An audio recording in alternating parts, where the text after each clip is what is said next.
Have you ever imagined a moment when your life could turn upside down in a matter of seconds? Picture a regular day. You're at home alone. Suddenly, a wave of dizziness hits you, and you feel a strange numbness in your arm. Your heart pounds so hard you can hear it in your chest. A chilling sense of fear and panic takes over as you realize something is terribly wrong. Your mind freezes. You don't know what to do, and the first impulse is often to wait. Maybe it will pass, you tell yourself.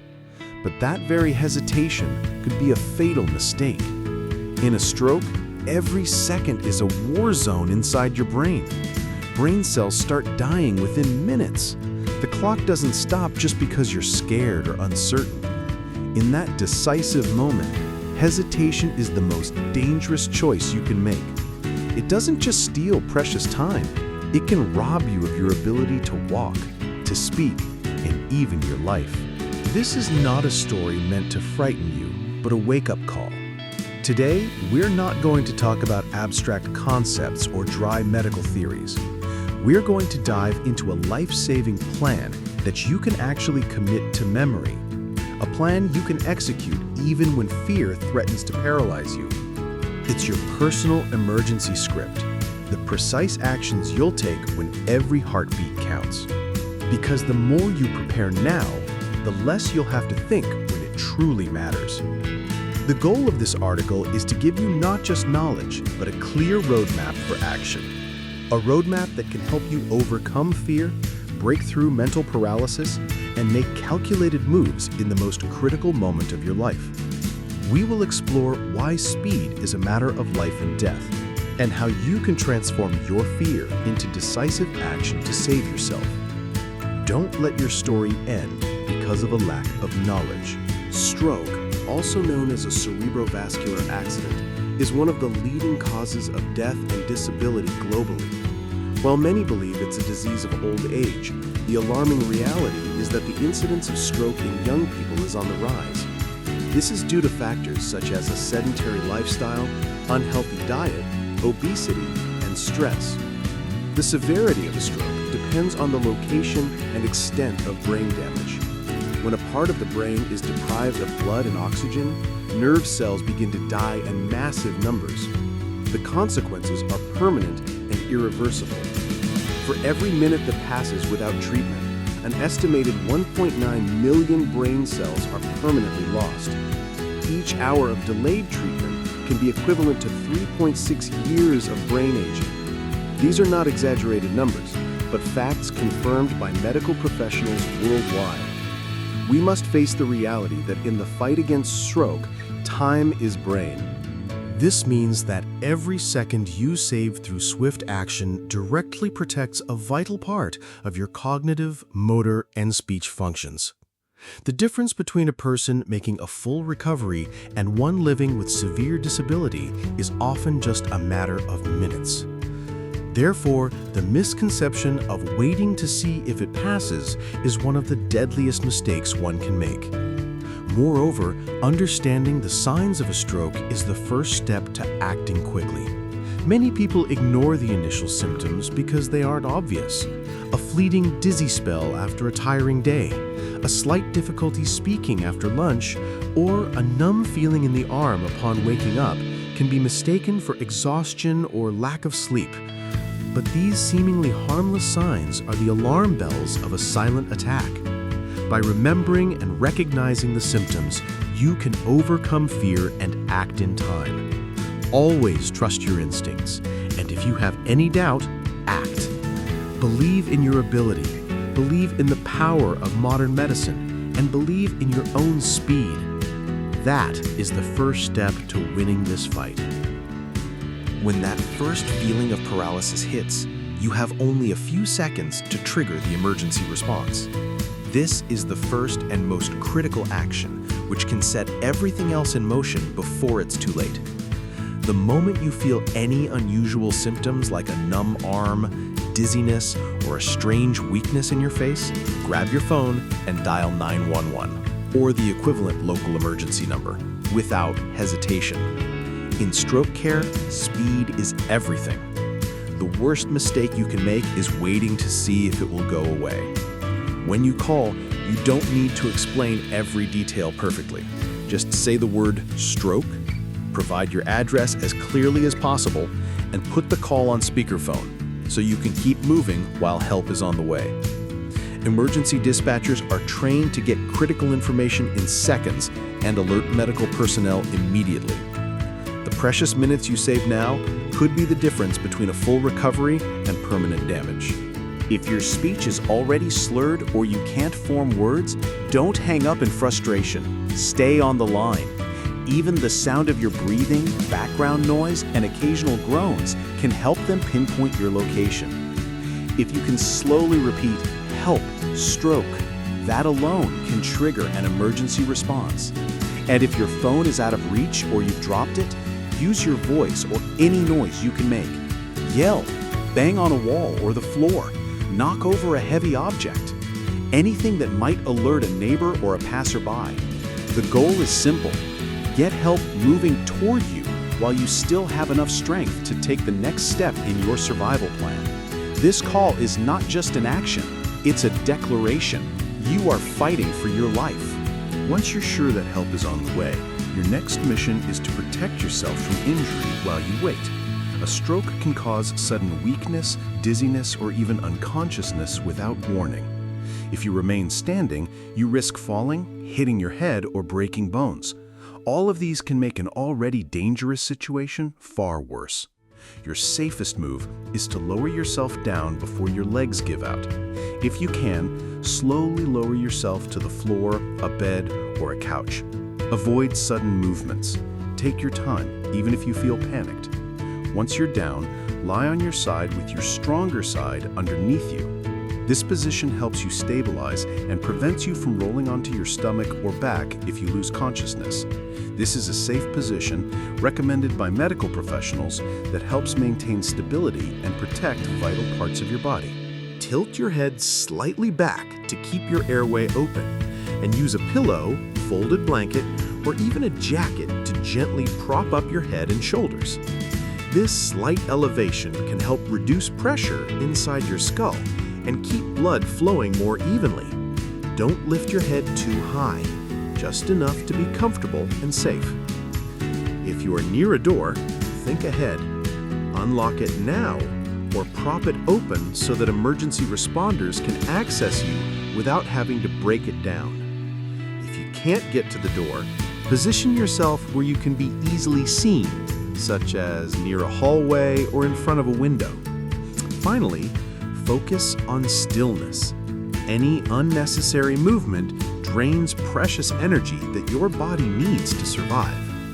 Keep your breathing steady, your mind focused, and your body ready for the next step in your survival plan.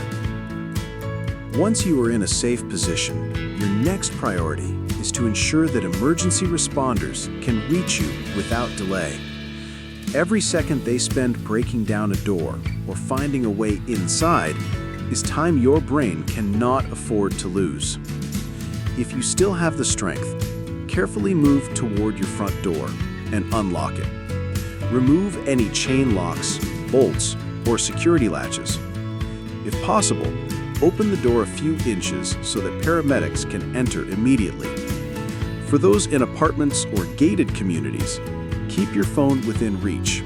The dispatcher may call back to confirm an entry code, gate access, or to buzz them in. If the door is too far away or you feel too unstable, don't risk a fall. Instead, focus on making your location obvious. Call for help in a loud, clear voice every few seconds. Help! Stroke! This repetition ensures that if rescuers are nearby, they will hear you even over other noises. If you are near a window, knock on it decisively or use an object to tap hard against the glass. Find ways to make yourself visible. Turn on as many lights as possible, even during the day, to create a bright beacon. If you can get to a hallway, place an object like a brightly colored blanket or pillow in the doorway where it can be seen from outside or down the hall. This step is all about clearing the barriers between you and the people who are racing to save your life. The faster they reach you, the sooner they can begin life-saving treatment. And in a stroke, those seconds saved can be the difference between walking again or living with permanent disability. In the final stretch before help arrives, your mind becomes just as crucial as your body. Fear and panic can make your heart race and your blood pressure spike, adding more stress to an already besieged brain. But if you can shift into a calm, focused mindset, you can stabilize your breathing, keep oxygen flowing, and buy yourself precious time. Any unnecessary movement, any bout of panic, drains precious energy that your brain needs to survive the attack. If you are still able to make noise, use it strategically. Every 15 to 30 seconds, call out, "Help," or "I'm here," so rescuers can pinpoint your location as soon as they arrive. If you're near a sound-producing object, like a pot, pan, or hard surface, tap it rhythmically. This is especially helpful if your voice becomes weak or fades. At the same time, keep your body as still and supported as possible. Resist the urge to get up, walk around, or test your strength. Sudden weakness or loss of balance can cause a dangerous fall. Breathe slowly and deeply, through your nose and out through your mouth, to help maintain oxygen flow and calm your nervous system. If you have a medical alert device, now is the time to press it. If you don't, but you can get to your phone, keep the line with the dispatcher open. Even if you can't speak clearly, they can listen for clues and guide rescuers in real time. Think of this step as your holding pattern. You're not just waiting, you are actively helping your rescuers find you faster and keeping your body stable until they arrive. These small, intentional actions can buy your brain precious minutes and dramatically improve your chances of recovery. While you wait for help, one of your most critical jobs is to protect your airway.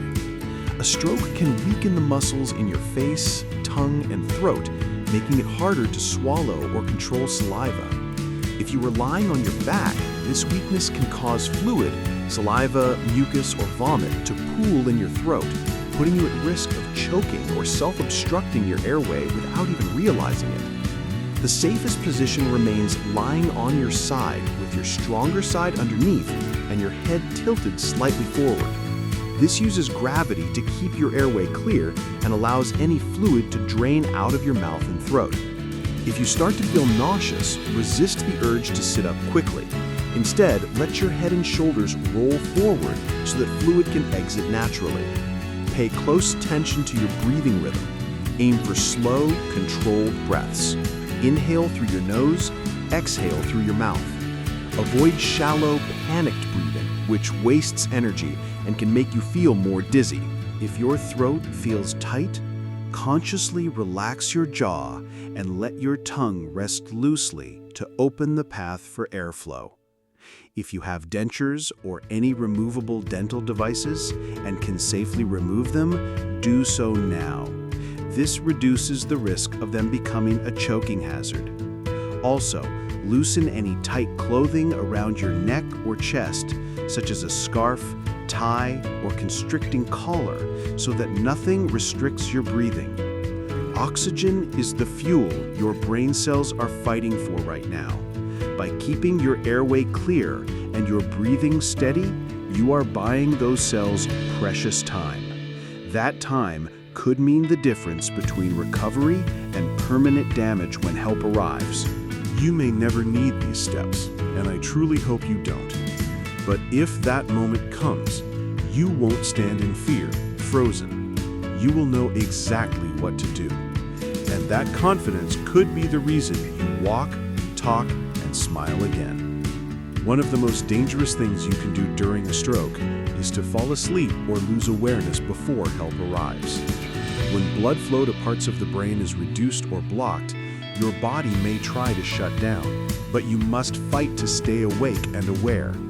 The longer you stay conscious, the more you can respond to changes, provide critical information to rescuers, and protect yourself from secondary dangers like choking. If you feel yourself fading, focus on keeping your eyes open and your mind engaged. Talk out loud even if no one is there. Repeat your name, the time, your location, and the word stroke over and over. This isn't just to keep your brain active. It also means that if you do lose consciousness, the last thing a responder hears from you is exactly what they need to know. Think of this step as your holding pattern. You're not just waiting. You are actively helping your rescuers find you faster and keeping your body stable until they arrive. These small, intentional actions can buy your brain precious minutes and dramatically improve your chances of recovery. A stroke is a battle for every second your brain can keep functioning. By taking control of your mental state and refusing to let panic win, you give yourself the best possible chance to survive until help walks through your door. Remember, your brain is the command center for everything you love to do. Protect it as you would protect your family. If this content provides you with even one tool that could make a difference, share it with someone you care about. You might save their life before they even know they are in danger. And always stay informed about your health, because the more you know, the more power you have over your own well-being. Stay safe, always be prepared, and keep living life to the fullest. The future you will thank you.